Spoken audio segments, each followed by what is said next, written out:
Internet, hello you lovelies. I just got out of Gladiator II here at IMAX headquarters, and if you've seen the first film, you know the scope of these movies is Coliseum size, so I highly recommend you do see it in IMAX. But the big question, as someone who loves the first film, is where does it land? Does it work after all these years? And I have to say, I was in fact entertained.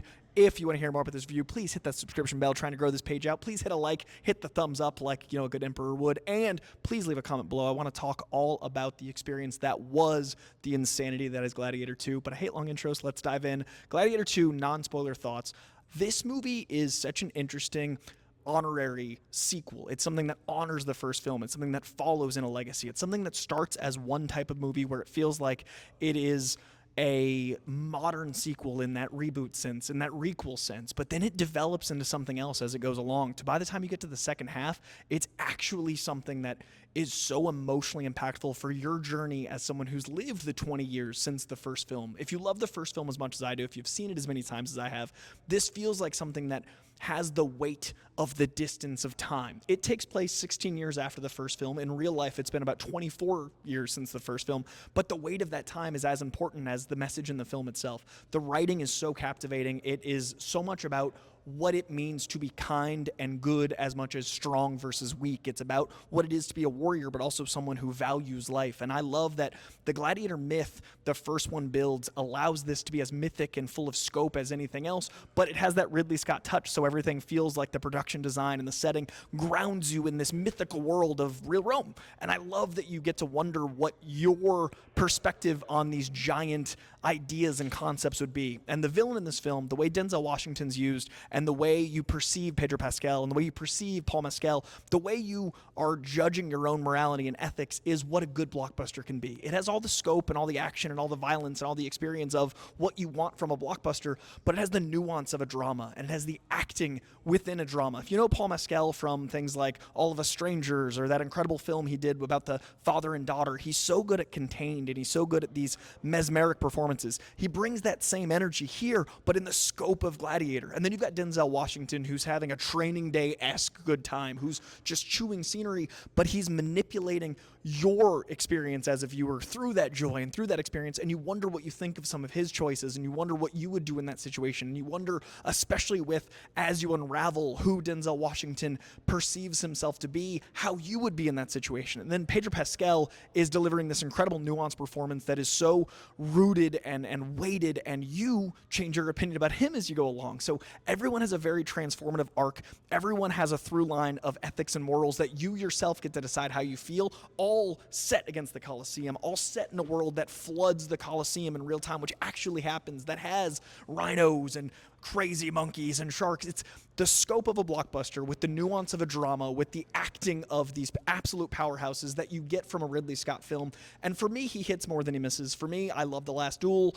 I think it's super slept on. For me, Gladiator is such an important film. Ridley Scott himself is way more hits than misses, and this is him kind of playing the hits. And what I really love is it's doing that in a way that acknowledges there's a reason you love him. It's doing it in a way that makes sure that you as the viewer feel entertained, but it does it in a way that also makes you feel guilty for loving the violence. Like, the movie itself puts you in the Colosseum, but it also puts you, the viewer, in the perspective of someone who's enjoying the hyper-violence. So there's moments when you're watching these epic naval battles somehow within the Colosseum, but they're human lives, and you're experiencing what the audience in the Colosseum would experience of that trauma of how you'd feel about that situation, all while dealing with the ethics and morals of a large city, of dealing with the epic morals of the fall of an empire. And we Americans live in such an interesting empire, and we live in such a politically upheaval time that it's really interesting to hear some of the dialogue from these characters written about all these,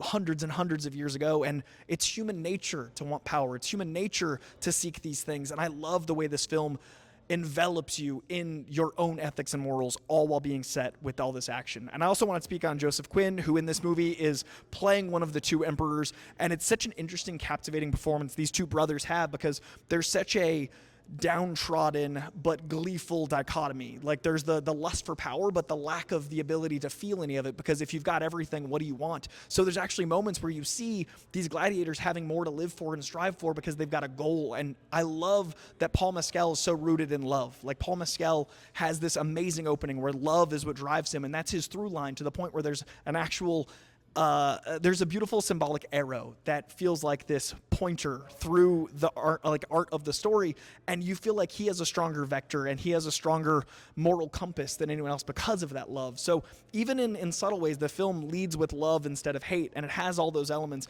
And I think, honestly, the way to see this film is having freshly watched Gladiator, or like within the last year or two, and then thinking about how that film ends and how you'd want to perceive your legacy if you were Maximus. And then there's this amazing impact of, by the time this film ends, you want to know how you would have lived through that time and how you'd be if you were Paul Mescal and what his legacy is. And all of that is rooted in Ridley Scott's insane worldview of spectacle and glory, and you feel like the tension is closing in at all times because of these performances, but at no point do you ever get exhausted by action. Like sometimes action gets like it beats you down, and this film just pushes it forward and forward because there's always this narrative. I always say that if a punch lands twice because you care about the hero and the villain, you're going to enjoy the movie more. I talk about like Daredevil and Kingpin in that show. This is a great example of there being three characters that you're so invested in, different moral conundrums they face.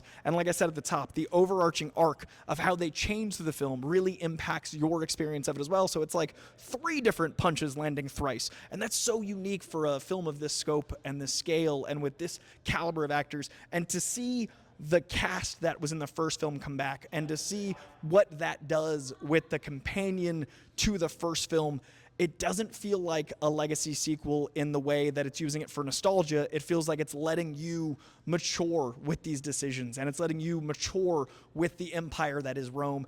And I think that's a fascinating choice for a director to do for something of this scale. So I absolutely recommend you this film. I absolutely think that what you're going to get out of this will depend on how little you know going in. So I would absolutely avoid any and all trailers. If you haven't seen a trailer, don't see a trailer, because I don't know if the second film revealed a moment that I had about halfway through the film where I got to go, oh, this is a different movie altogether. The first half, already convinced I liked it. Second half made me love it, and I hadn't known the thing that happened to get to that point. So see this movie, see it opening weekend if you can, before you hear the way it goes, twist and turn wise. I don't think it's going to be for everyone. I think it is at points a lot more slowly paced and dramatic than a lot of people would like. But for me, having loved the first one, it was exactly the cadence I love. There is a bit in the second act where I like dipped out, but the third act brings you back in such a powerful way.